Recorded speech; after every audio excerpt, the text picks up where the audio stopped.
Hello, good afternoon, and welcome to a brand new series of the We Are Careers show, your regular bite-sized morsel of CPD for the career development sector. And as always, we're bringing you all the latest news and views on a variety of topics affecting us all as careers professionals and anybody else who wants to be involved or listen to the show. So a very warm welcome.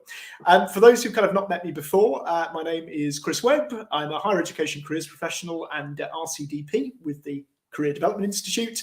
And I'm joined, as always, by my wonderful co-host, Sabiha. So, Sabiha, are you having a good start to 2023 and a good start to this week, or middle of week? Oh, hello, everybody, and welcome to the show. For those of you who are watching for the first time, welcome, welcome, welcome. And for our regular viewers, hello, it's good to have you back. Are you happy that we're back on live screen?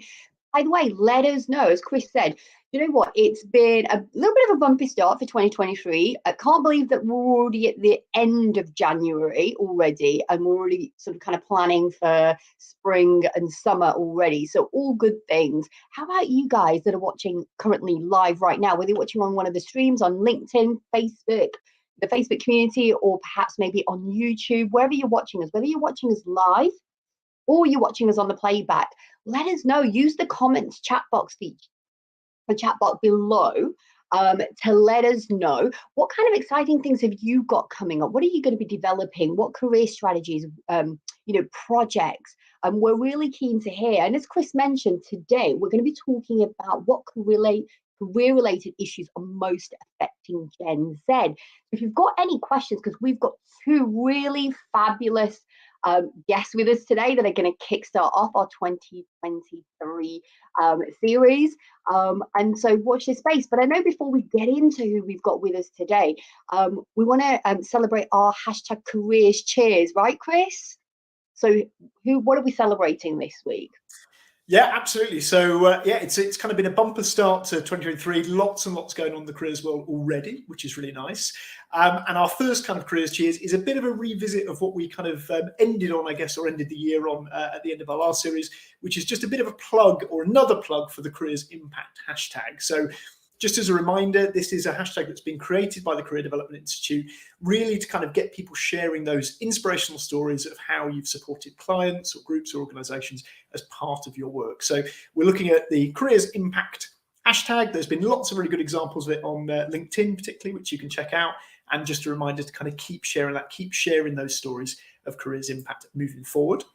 And speaking of Careers Impact, this is our kind of Careers Cheers number 2. Now, this is a bit of a personal one for me, so it's a bit of a cheat. But people like me who are perhaps a bit too obsessed with education select committees have been watching the most recent kind of videos. So on the 10th of January and yesterday, we had 2 new education select committee hearings into careers education, information, advice and guidance, which I'll talk about a bit later on in the news section. And within those, there were some really great contributions from generally everyone that was there as part of the panel. But I want to give a particular shout out to Anthony Barnes, careers education consultant, who's involved with the Quality and Career Standard, and Joe Sykes, director of CEIAG at Co-op Academies Trust. Their input was really useful in terms of actually kind of drawing back to careers professionals and I guess sort of addressing some of the challenges, but also talking about things, for example, like the benefit of qualified careers practitioners, and talking about maybe some of the challenges that have come up around work experience, and also stuff around the CDI career development framework. So some of the issues I think that have been missing from kind of evidence in previous select committees. So big careers cheers to both of them. And our final careers cheers, again, is a bit of a shameless plug for all things CDI.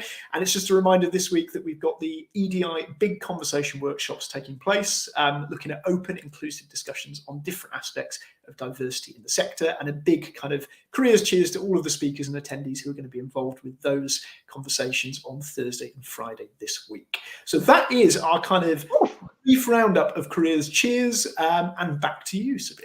Oh, thank you. Oh my God, wow. I feel exhausted you reading all of that stuff. I think I'm going to be ready for lunch and a nap after that, after today's show. But before I get to that, we're going to be talking about what career-related issues are most affecting Gen Z. So if you're working in that space right now, or perhaps maybe you've got family members who work in that space, join in the conversation. Let us know, what do you think are the most sort of pressing issues that are affecting Gen Z when it comes to their careers? Now, this is a question that we're going to be tackling with today's guest, Dan Sullivan, founder of Gen Z Talks, and Ife Obasa, the Powerless Future Leader 2022/2023 and Black Lawyers Matters Ambassador.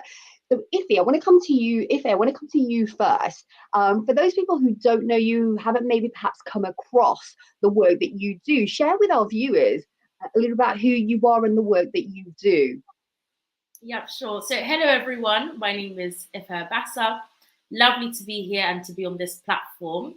A little bit about myself. I'm currently on a placement year, legal placement year. I've completed 2 years of my undergraduate law degree and will be returning to finish my final year this October. And I'm really passionate about education, young people, and law. So you'll probably find me on LinkedIn drafting posts on my 3 different passions. But I think it was really in the last year or so I decided that I wanted to do a bit more in this space. I'd founded a social enterprise in the past, but I had to close that due to law school. So I thought, what could I do to sort of share my opinions on young people? And I've been involved with a lot of organizations that are looking to invest in schools and mentoring young people. And so that's what I've been doing for, I'd say, about the past year.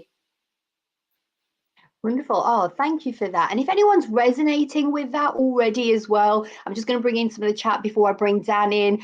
Great to see you in 2023 and lovely to see Dan and Ifa. Warm welcome from Foggy Mulvern area. That's Liz.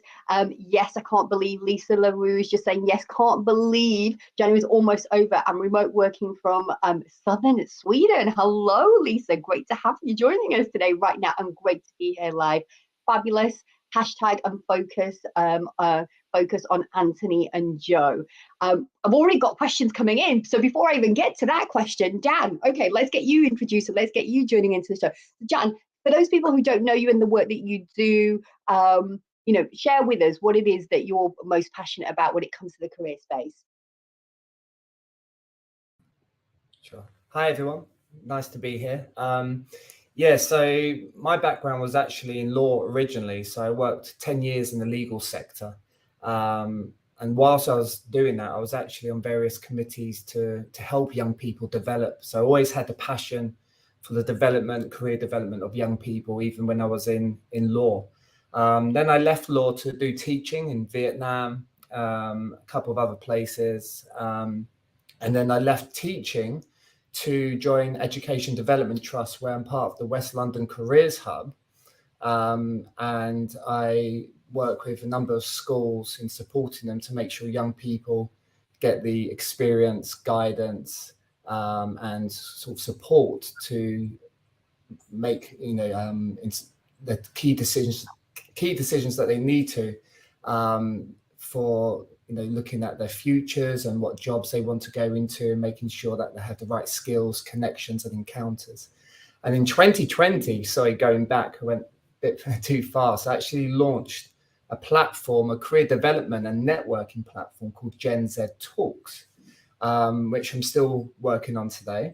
And that evolved around the youth voice and actually bringing together young people and experienced professionals to listen to what young people are thinking, their experiences, and to create a two-way learning where young people are connecting and building key connections and skills by the events and programs that we organize. And employers and experienced professionals were learning about young people, how to support them, and actually learning quite a few new skills which young people pick up more naturally, focus around social media, marketing, content creation, and the entrepreneurial mindset that they have, which employers are really keen to get into the workplace. So yeah, I'm still working on that, and I'm doing a lot with schools with the West London Careers Hub. That's fantastic. Well, great introductions both, and also Dan, a very nice segue then into really the kind of the meat of the conversation, I guess, today. And Sabiha's mentioned we've already had kind of comments come through sort of from the audiences. First one has mentioned about struggling to engage Gen Z, linking very much to some of the stuff that you said there, Dan, around kind of reorienting that employer relations approach and linking into perhaps what it is that kind of young people from that demographic are actually from that generation are saying. So this kind of seems to be a really sort of good point for us to start on.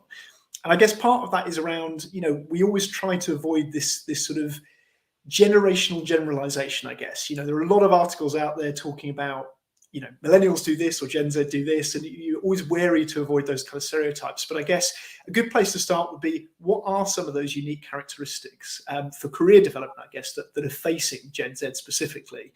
So Efe, if we can come to you first, what do you think there is, I suppose, within Gen Z particularly, that are maybe kind of distinct characteristics when it comes to kind of the career journeys and career development?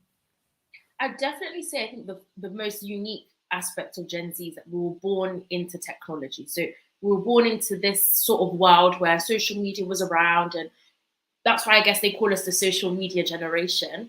And I definitely say two characteristics that are very unique to Gen Z are they're actually, contrary to popular belief, very resilient as a generation. I know a lot of people, myself included, that are able to just pick themselves up again, even when they've had faced rejection, or are able to maneuver situations, even though it may be unfavorable.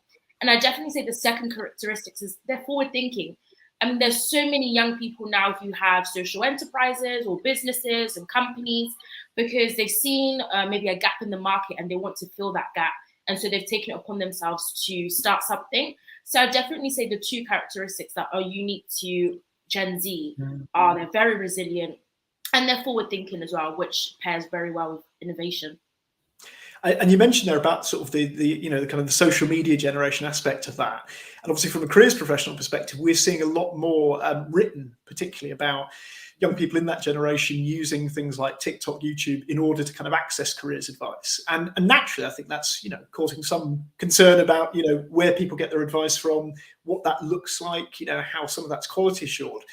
But I suppose links to your point about being kind of quite forward facing, do you think there are sort of both opportunities and challenges there when it comes to that wealth of information? And I guess someone's sort of reflected that. I think Lisa's reflected that actually in the chat, talking about that information overwhelm as well. Yeah, it's one of those really, I'd say, rocky terrains in that as much as TikTok and a lot of these social media platforms are very helpful for a lot of young people getting careers advice, for instance, there are sometimes individuals who don't really put out useful information. So I think it's just that they have seen that people are hungry for information and they sort of, I don't want to say put their thoughts and impose it on others, but they don't also put out quality content. So it's one of those rocky terrains, but I definitely say on the whole, there are a lot of young people who are looking for information, who are hungry to learn and are ready to put themselves out there. And it just happens to be that TikTok and Instagram are those places where people are able to produce short form content. You can save that to your phone gallery and then you can access that whenever you like. Oh, I've just, I think that's me. I've just lost connection there. We're back anyway. Sorry, that may have just been my side.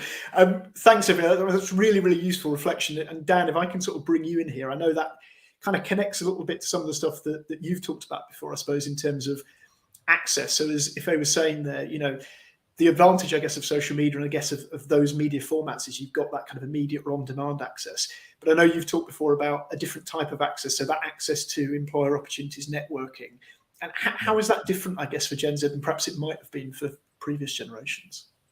Well, I think a lot of Gen Z are now jumping onto the LinkedIn platform and connecting with employers much more than young people my age.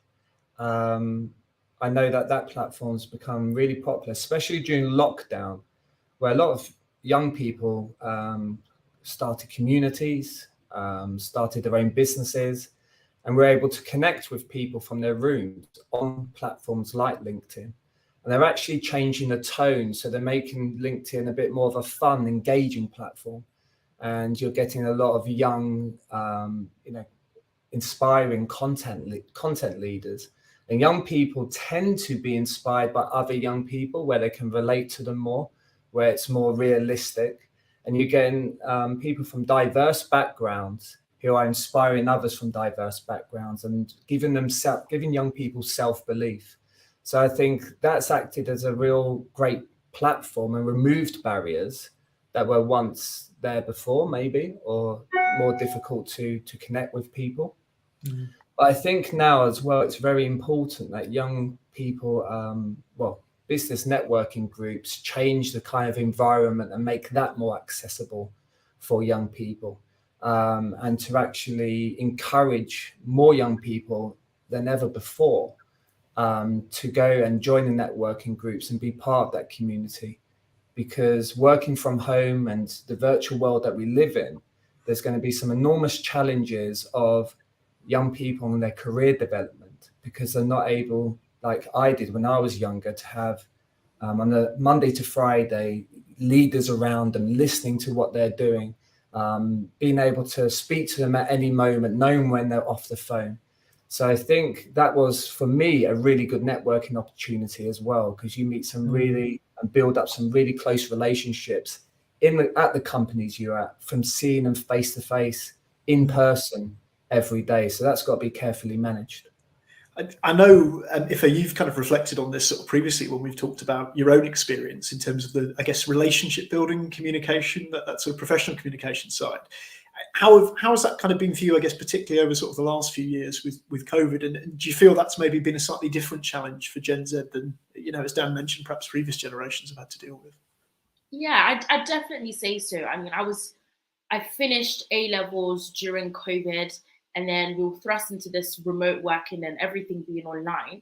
And I think, to be honest, because we go through, and this is something I'm hoping that we'll be able to discuss more and more, that because the education system doesn't have in place a system anymore for young people encountering employers before the age of 18, you kind of go through this process where you haven't really got any positive experiences, or you haven't really got any experience of being in a workplace. So I think for me, starting my placement year now was very new and different for me, because I was having to interact in a workplace and with colleagues, and that was a very new experience for me.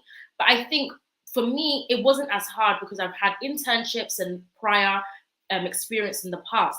So I think one of the challenges that at least I'm noticing with other young people like myself is that they don't really know how to adapt to the remote working, or at least building professional relationships. So I think moving forward, if employers are able to realize that you have got a young workforce that will start coming into play a lot sooner than we think, having things in place like trainings or workshops in place to ease them into the workplace. And of course, if we can, have businesses, companies going into schools earlier, so that young children are able to encounter employers at least before the age of 18. Oh, thank you for that, Ifa. And it's so interesting. And I think I've got a little bit of a lag. I just want to bring in some of the comments that we've had coming through, as both of you have been sharing your experiences and your knowledge and your sort of kind of insights on this subject.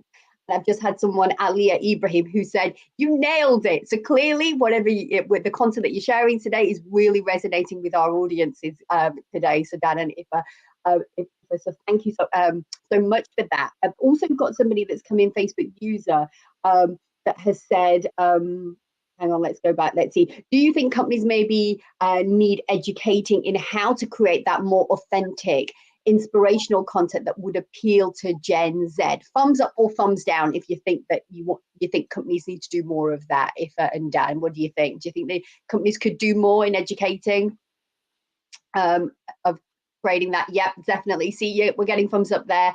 Another Facebook user has just come in and said, sorry, without networks, I know that mental health issues, and we haven't even touched upon that, so, that may be more likely. So it's not just about, sort of kind of career progression and how to sort of kind of climb that corporate ladder per se. It's also about how do you feel, and that I know is something that sits very clearly in the minds of Gen Z with the work that I have done. And then we've got another comment that's come in that said, the good news, if it is that the more work is being done in schools and colleges with employers, starting with primary schools. So watch this space. So I think your voice of what you're sharing about what more needs to be done is definitely sort of kind of resonating with the professionals. And perhaps you're watching this on the replay and you want to add, so make sure that you've hit that subscribe button, number one. One of the things that we're trying to do with this content is we want to reach as many sort of interested parties, career professionals, working in whatever space that you do. And by hitting that subscribe button on YouTube or on LinkedIn, it really helps us to make sure that you get that notification. And if you are enjoying the content, whether that's today's show or maybe you've gone back and looked at our sort of kind of backlog of shows that we've done, make sure you hit the like button as well, so that we can make sure that we're creating content that is relevant for you.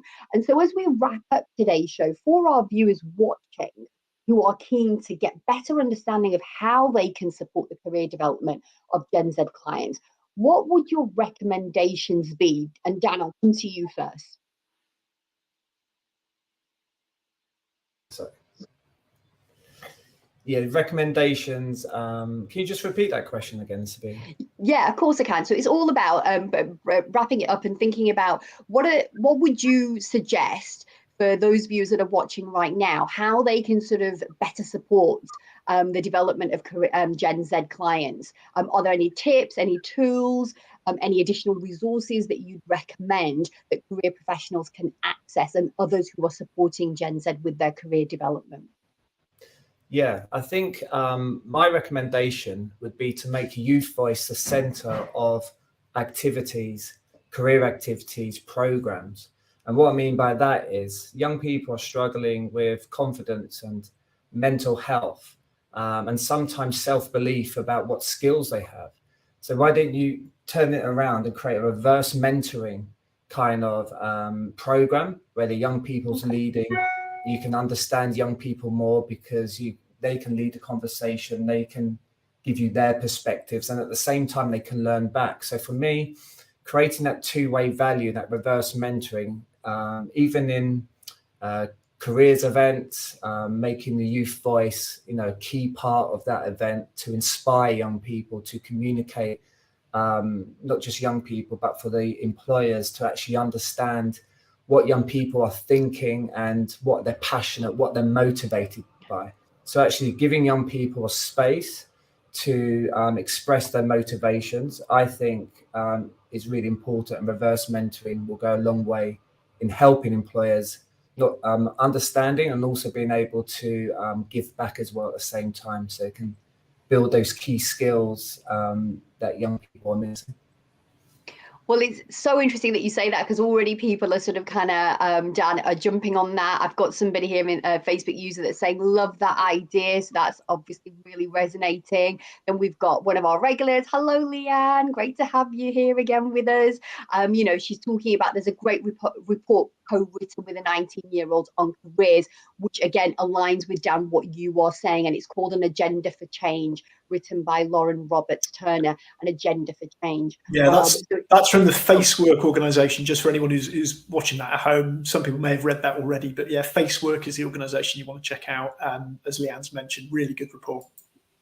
And it's so fascinating, Dan, when you said that, because I remember working on a project. This was a few years back, so it was pre-COVID, and I remember I was working with a university, and they were talking about putting on a student event, and at no point was anybody around the committee meeting talking about involving the students. And I remember I had to kind of put my hand up and go, okay, we're organising an event for students, but there is no student stakeholders sitting around this table. Now I had to go, why? And then everybody just kind of looked at me, and I was like, yeah, shouldn't there be, if we're organising something for the students, shouldn't there be a student voice here? And they were like, oh yeah, we should do. So then the next meeting, we had students coming in and joining the meeting. So you're so right, Dan. And that's just a simple way, low cost effective way, but at the same time as well engages the audience that you want to engage with. If I want to come to you and give you an opportunity to share with our viewers today your tips, your techniques, your recommendations of what we can do.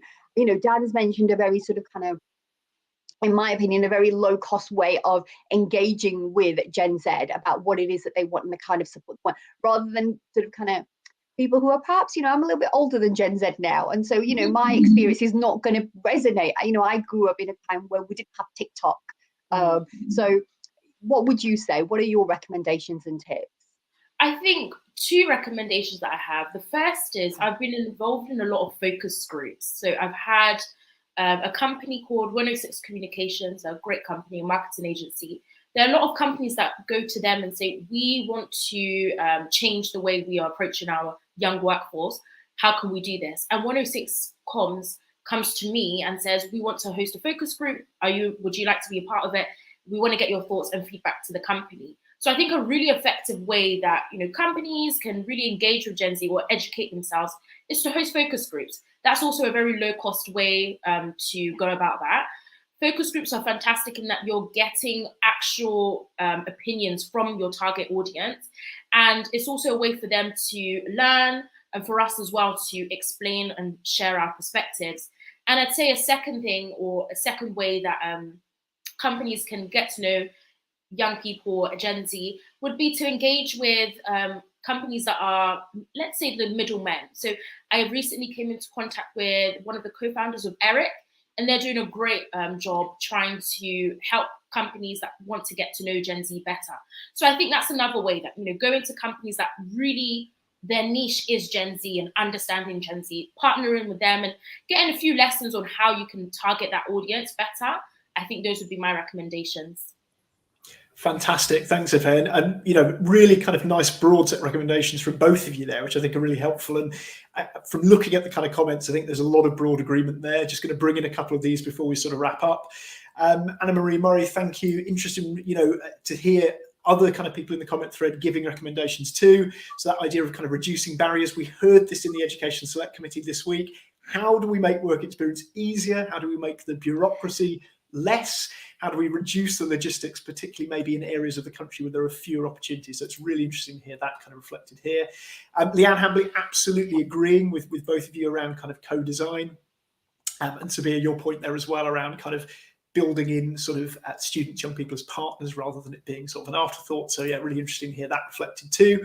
And some great other comments in there around sort of LinkedIn. We've got stuff around greater access to vocational careers, and again, I know that's quite a hot topic in career sector at the moment, and things like increasing apprenticeship wage. So, again, we've got stuff in there around cost of living and how that disproportionately impacts young people, perhaps over other generations. So yeah, some great stuff in there. I wish we could kind of get through to it all, but unfortunately, as always, we are running dangerously low on time. If I come to you first, if people have been watching this and are interested in kind of following your work, finding out more about you, where's the best place to kind of connect with you and find out what's going on? Best place to connect with me is LinkedIn. My name is Ife Obasa, and yeah, you'll probably find me there with my GP picture. That's the best way to connect with me. That's great, fantastic. So yeah, anybody watching this, please do kind of check out Ife. I think I actually, in order to sort of get this show kind of running today, I actually initially followed you, didn't I, Ife, on LinkedIn, and then I got in touch with Dan, and Dan said, I know somebody who's perfect for this, and we'd already been in touch with you. So yeah, always good to kind of follow what these guys are up to and see the work they're involved in. And Dan, same question to you as well. Again, if people want to find out about Gen Z Talks or everything that you've been doing, where's the best place to kind of connect with you? Yeah, sure. So you can find me on LinkedIn, Dan Sullivan. Gen Z Talks also has a YouTube channel where I've interviewed, and a couple people have interviewed young people from around the world on different work and education topics, which your students or career professionals might find useful. And you can have a look at genztalks.co website, where you can see some of the work, our ambassadors, and what we'll be doing going forward. Fantastic. Thanks very much to you both. And again, anyone who's been watching today, please do, check out Ife and Dan's work and connect with them if you've been interested in the conversation today and want to take it further. That brings us really nicely towards the end of the show. We've got one kind of final bit, as always, which we're hopeful our guests will kind of stay briefly to join us for, which is our CDI and Careers News of the Week. So I'm going to pass straight over to yourself, Sabiha, and find out what's been happening this week in the kind of CDI side of things. Oh, thank you for that. And I just want to say a quick thank you. Thank you, Ife and Dan, for joining us today. I know Chris has already sort of kind of thanked you, and I know already, the comments are still coming through. I'm literally looking on screen and kind of going, oh no, I want to talk about that. So here's the thing, okay, continue this conversation. Don't think that just because the show is over, the conversation has to stop.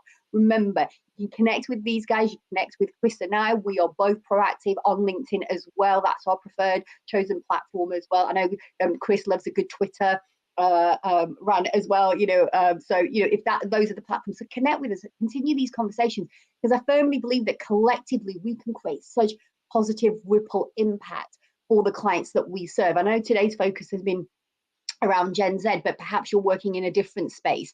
Again, that information and collaboration is the key, and your network is your net worth, as one of my mentors many, many years ago told me. So the CDI news, what have I got for us today? So there's 3 stories that I've picked out thanks to some of my colleagues. So thank you. What difference does research make? With particular focus on how research helps to measure impact, contribute to policy decisions, and inform practice. Chris, is probably one up your street, and for perhaps other viewers as well. Now, this one comes courtesy of Claire Johnson. The National Research Conference for Career practitioners is taking place on Thursday, the 16th of February in 2023. And it's an all-day event from 9:15 a.m. till 4:45. Information you can find on the CDI website. So go ahead and take a look. But just to sort of kind of give you a little bit of a taster, it's basically an overview. The National Research Conference for Career Practitioners is an annual event brought to you in partnership with the CDI, ISEGS, AGCAS, and NICEG. And the idea this year is to sort of kind of see research as something undertaken not just by academics. If you're perhaps working in a space but you're not an academic, then this is the sort of kind of right conference for you, because it's about helping inspiring you and your career development and what that can look like by undertaking research and developing the evidence base to contribute to the profession. So then story number 2 that I have for us is, are you making it easy for people and organizations to find you? Now, this news story came courtesy of Lynn Burgess. The CDI recently performed their annual professional register information check. So that is if, and part of this check is to look at all the names we've listed as members, as well as those who've completed their registered professional profile on the CDI website. So that's if you are an RCDP, like Chris and I are, or you are at RCL directories. And so they want to make sure that people can find you easily on the website. So if you haven't already done a check, go along and take a look at your profile. Just make sure that all the fields are completed fully.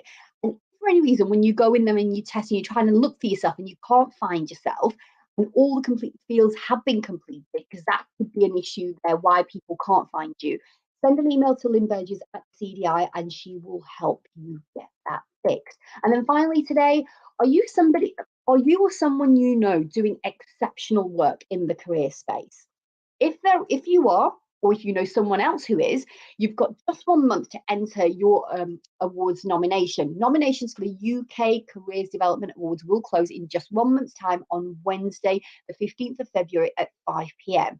Please visit the website to download the entry form and notes for how you apply. And the ceremony will be taking place in person on the 26th of June 2023. And the awards will be presented at the UK CDI ceremony, where it will, the evening before the National Careers Leaders Conference, which is also taking place in Derby at the university campus.